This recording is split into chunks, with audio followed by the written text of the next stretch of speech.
Well guys, we have an exciting Between the Pawn and Store. There's a lot of great deals. Stick around, check it out. There's some crazy stuff in this episode. Before we get into it, number one, if you want to support me, if you like what I do need help on Patreon. There's a link below, patreon.com/pawnman. We'll talk about it in Between the Pawn, but like I do really need help on Patreon. Some people signed up from the last video, but I still need help. So if you want to support me, $1 a month, become a Patreon. And also, I want to thank the episode sponsor, once again, Bong Water Beverage Company. Bong Water is a THC infused drink that tastes amazing.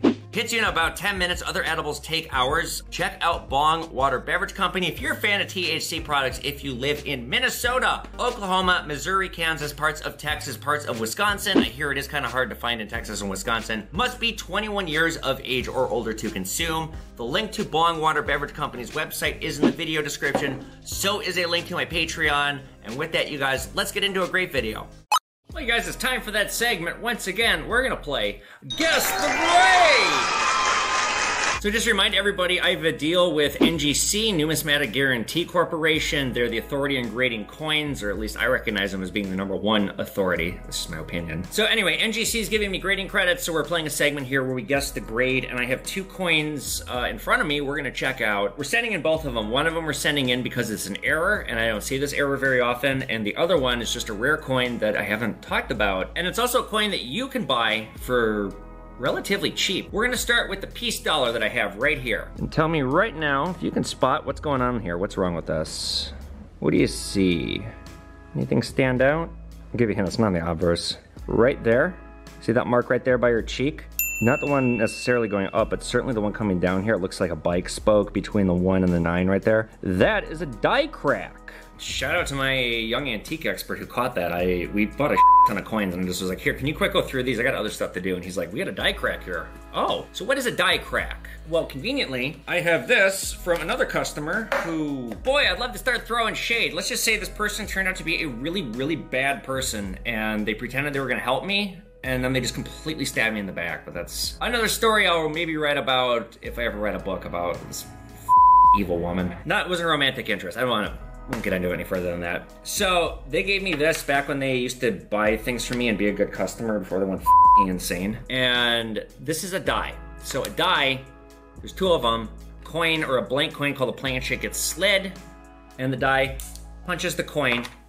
Now this is an official US Mint die. When they sell the dies, they scrub off the design so that people can't make counterfeit coins. But yeah, this came from the US Mint. This was a quarter, and then this was the quarter that it minted. And actually, now that I'm filming this, I can finally sell this because I've been sitting on this for a while. So this is what a die is. Now when a die is striking a coin again and again, there's a lot of pressure on these dies and they can have issues. And when the die has an issue that becomes the coin's issue, that's a mint error because they make all coins to be perfect. Why do they do that? Because when a coin has an error, it becomes worth more than its face value. It defeats the purpose of itself as a coin, and that's just bad for the economy. So when you see a thing like this, a die crack error, that's somebody at the mint that failed at their job. So a die crack just comes from stress on the die. The design begins to crack, and it continues pressing these coins until they catch it. And these days, they didn't make this many coins back then. Just to give you an example, the Philadelphia Mint makes 47,250 coins per minute. So they want to make sure that, you know, even despite that volume, there's nothing wrong with coins. And like I said, this is somebody who screwed up. So you can have 3 different kinds of die cracks. For the most part, there are radial cracks, and these extend from the center of the coin outward. I think that's what this is. It looks like a bike spoke, kinda. There are also cud die cracks. This occurs on the outer part of the coin. It results in a raised area where the die has just completely broken apart due to stress. Finally, there are minor cracks, which I don't think I need to describe what that is. Something that's not terribly visible to the eye. If it was a minor crack, I wouldn't buy it as an error. So guessing the grade.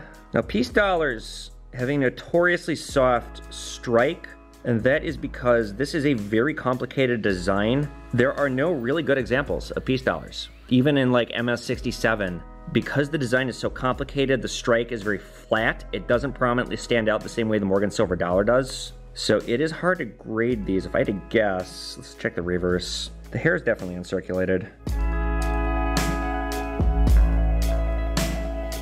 I would guess this is an MS-62. So what they'll do when they grade these, so they will put put a score on it. So we see like this one here, mint error, plant shit crack at 4 o'clock.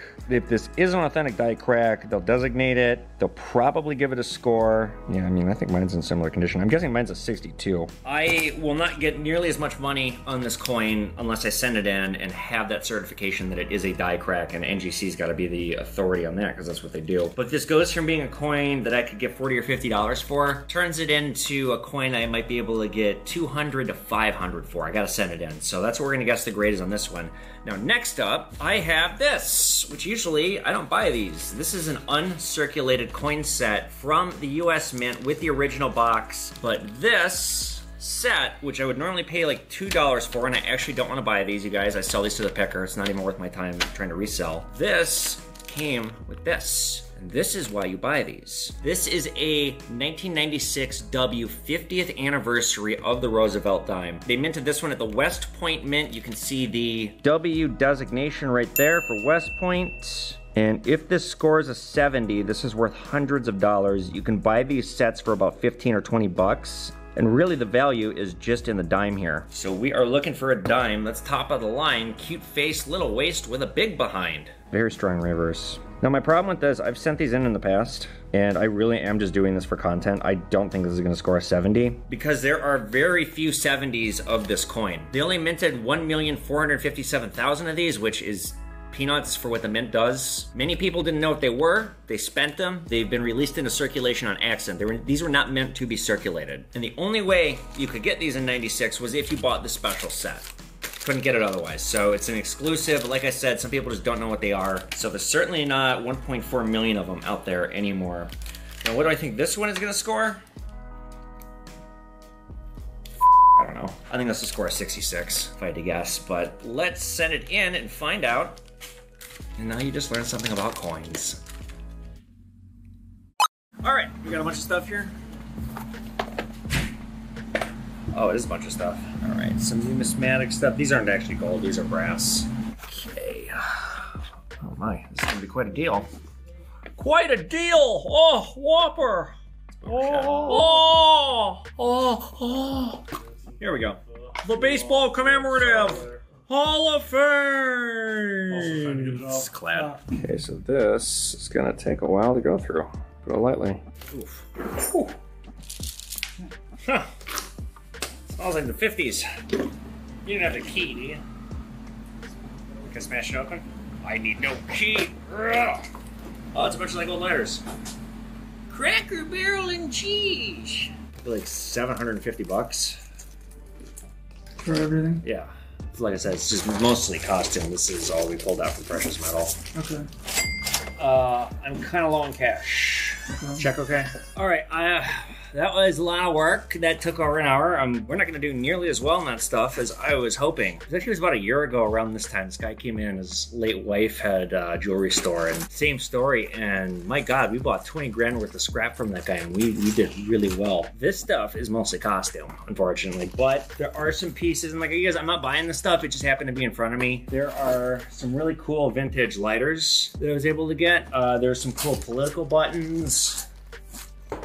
Like political buttons that were part of that deal. I gotta look through this more carefully. We just bought 1, 2, 3, 4, 5, 6, 7 giant totes worth of stuff. So yeah, it is like, I will probably do well on the stuff overall, but like, you know, I gotta pay my people to go through this. I pulled literally everybody working for me to go through all that with me. So I spent, just on that, I spent over $100 in labor. We'll see. I would think I'll make 500 when all's said and done off of this stuff at least, but it's gonna take a while to get there. We gotta go through this stuff again, but we shall see later this week. All right, what do we got today? So I got all these quarters. There is 164, but I don't even know, like, sure. These Canadian ones, if they're actual silver or 64, the Canadian. These are not silver, I'll still buy them though. The Canadian ones you'll buy? Yeah, somebody put this in a chemical. It's a penny? Yeah, it's a penny. They're trying to make it look like it's a rare air. It's not. 54, 64, 64. I don't even know if that's real or not. I don't think so. God, what they call it? Cartoon shine. No, this is just plated. That's what I figured. Yeah. And then I got these. I don't know if these bison ones are worth anything. Some of it, I don't know. It's This one's silver. This one's silver. If it's got the big mint mark on the back, it's silver. They only made it, I think, for just in 43. What else? These. There we go. These are... I more or less want to know what those are worth because I kind of like to have a collection of those. 20 bucks each. I got this whole bag of wheat bag pennies. You know how many are in there? No idea. I'll run it through my counter. They're 2 cents each. And here we go.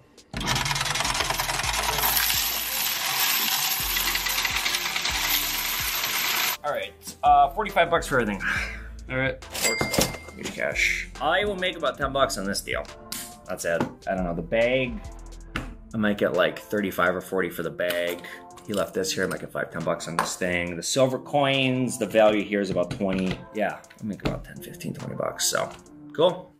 Once again, you guys, I want to thank our episode sponsor, as always, Bong Water Beverage Company, a THC-infused drink that hits you fast and tastes great. It's in Minnesota, Oklahoma, Missouri, Kansas, parts of Texas, and Wisconsin. Visit bongwaterbeveragecompany.com to find out if they're coming to your state. If you have legal THC products in your state, reach out to them if you want to try their product. I think they can ship it via UPS. So check that out. Also, if you guys want to support what I do here, I do still need help on Patreon. I've had maybe about 20 of you guys sign up at $1 a month, but like I'm not even close to what I need to cover the cost of these videos. You get early access to my content. You get exclusive videos. They're like pawn hubs. Only you guys get to see them if you're Patreons. You get more info, which I'm gonna tell you guys a little bit about some personal that happened if you're a Patreon in this. You also get my written posts. I've been trying to do 1 a week. I have 3 out so far. The most recent one was a short essay I wrote about the history of North Korea, how it came to be, and why North Korean coins and currency are so collectible. Also, you guys, please ask me questions in the comment section below so I can answer them here. I didn't get a whole lot this week. First order of business. The Sunday thing was a bad idea. We're back to our regular hours. We tried that for 3 weeks, and it was like literally nobody came in. I was gonna have to buy a bunch of advertisements, and it was gonna take a while, and we were closed Tuesday, Wednesday, meaning we're losing out on that business, and it just wasn't a good idea. Maybe in the future, we'll try it again. But for now, we're back to Monday to Friday, 11 to 6, Saturday, 12 to 3, closed Sunday. Also, so I'm not managing the business at all anymore. My job here, I do the customer service, I'm the show pony in the store, I make the videos, I do the auctions, I'm generating sales, but I am now hands off completely on the money because I don't have a background in business and I made some mistakes, I've done some dumb I've trusted some people that did dumb like my accountant. Yeah, I'm kind of changing and narrowing down my duties here. The person who I hired to run the business, he's taken over everything now. So, and holy has he done a good job. You guys should see it in here. It is so much more clean, so much more organized. We have schedules, we have a weekly meeting. There's so much stuff that it's a basic of running a business that I wasn't doing, and it was costing me a lot of money and just making things run way less efficiently here. So efficiency is key. And we have efficiency up the wazoo. I am not buying antiques, you guys. I don't want to buy them. We have too many. In fact, what we're doing, there's so many bins of stuff that are cheap items that I bought along the way where the labor cost it's not worth me even listing because I'm gonna lose money on the labor. I'm gonna just donate it. By the time you guys are seeing this, it's all gone. I'm gonna have like a blowout here in the store. We have some antique dealers coming by. Like I'm just getting rid of basically everything that's not listed in the basement or hasn't been moved offsite because I put a bunch of in my apartment that's like better stuff. But so antiques, I straight up don't want to buy it. I don't care how cool it is, especially something super high end. Militaria, I'm also gonna be staying away from. I guess it is antiques. So we're just sticking to coins, currency, gold, silver, and jewelry. Okay, other stuff to announce. By the time you guys are seeing this, it's probably too late. The Silver Surge on Whatnot will be on Friday, June 28th. It's a special event. I'm a headliner. Whatnot gave me $150 in giveaway credits, so even if you're missing this, if it's too late, if it's past the 28th, just please for the love of God, download Whatnot. You have no idea what you're missing out on with these shows. Not only people say I'm extremely entertaining, I get drunk on there and I just let myself go. It's like a worse version of this. I think I'm more uncensored there than I am anywhere else. Okay, here's the bad news. I am cutting down my shows because the deals are so good. Sometimes I'm losing money and like I can't run a business if I'm losing money. People are just getting too good of deals, but download it with my code. You get a free $15 off. There's a link in the video description. With that, let's get into the questions. And I only had 4, so you guys, again, be sure to ask me questions so that I have more to answer here on Between the Pawn. All right, question 1 coming in from Rob H678 says, if I were to get a tattoo, what kind of tattoo would I get? Right here. Xeon logo. I would get it right here, really big, like about yay big. And then maybe, just maybe, I would get the Majin M. I would either get it on the other side or I would get it on the back of my neck. And if you're getting an anime tattoo and that's all you want to get, don't get a tattoo. Just being raised Jewish culture, I will never get one. What I would do in the future, if this is possible, to have smart tattoos put in, where it's like, almost like an LED screen, you know, not like a screen, but something like that in your skin pigments where you can turn it on and off, it can move, it can change colors. I would literally get my whole body done and I would go like full on covered head to toe and then just, you know, turn it off and then go full on criminal again, turn it back on, something like that. I don't know. All right, question 2, coming in from T-Money3. I'm a new Patreon and a good customer, thank you. How do I watch previous Patreon only videos from the past? And I might have already answered this question, but I'm gonna just answer it again. I will be uploading links, so I had it set up. You got a direct message from me with the link for the Patreon video. I'm gonna be doing it on the page itself, and I'm gonna put some time this summer into revamping Patreon so it's better. But I'm gonna be uploading everything that is only available for Patreons. I will be uploading it in the next like week or two. It's gonna be a decent amount of work to do, but they will be updated as posts on the Patreon website. Question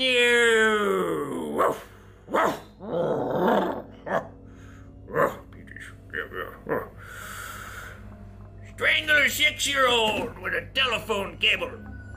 Unspool it, plug it into the landline. Use it to call mom and dad and say, Junior won't be home for supper. You just take a monster gal. Well, they can't all be historical. And if you're like, what the f***, and you didn't laugh, again, I think it's funny. I'm gonna make it Patreons only for the next Tickle Monster Gal video, because it is gonna hurt my algorithm if I have a weird ongoing joke about a child murderer that started out as a regular murder. All right, Tickle Monster Gal, also Patreon, thank you, says, what are your biggest expenses? Labor. Right now, labor is costing me per hour, let's see here. So when I'm fully staffed, cost me $146.25 an hour. Yeah, labor. Like I said, we're throwing away a bunch of antiques downstairs because the labor cost, I'm gonna lose money. It's gonna take my guy 10 minutes to list an item, 10 minutes to package it. So again, that's why I need Patreons. And then the last question, because I only got 4, Rob wants to know, any good restaurants in your area? Yeah, I really like burgers. I quit eating red meat years ago and then I started and now I'm trying to quit again, but it ain't going so good. So the Sonder Shaker has the best burger I think I've ever had. It's a Wagyu burger. Sonder Shaker also, just everything on their menu is great cocktails. I like going there. Capital Grill, I don't go there often because for me to eat there, if I'm having 2 drinks, is like $200, but excellent food, excellent service. Shout out to Ken, the waiter, if Ken's watching. Wakami has a great happy hour. It's actually near the store. Good sushi. If you ever see me there, I am drunk as a skunk. I go for happy hour. They have $5 hot sakes, a large, and I'll drink like 6 or 7 of them. I hate to say it. So the last restaurant I worked at was Namaste Cafe. Excellent food. It's Nepalese food. It's organically made. The owners, I could tell you some stories about them that I won't get into. But good food. I hate to say it, I used to work there too. Tavern, they have a bunch of different locations around the Twin Cities. Tavern also has very good food. It is the cleanest kitchen I've ever worked in by far. Nightmare to work there though. And then Darbar India Grill is another favorite in Uptown. You might see me there. I go there quite a lot. Also friendly with the owner there. So those are some good restaurants that I like, but there's lots of really good food in the Twin Cities. And with that, I guess, you guys, those are the questions. So again, please post your questions in the comment section below. If you want to keep supporting me here, I do, like I said, need help on Patreon. I'm currently getting about $330 a month, and these videos cost me about 3 times that. Get my books. Again, visit pawnmanstore.com, and I'll see you guys back here for another great video. Later, guys.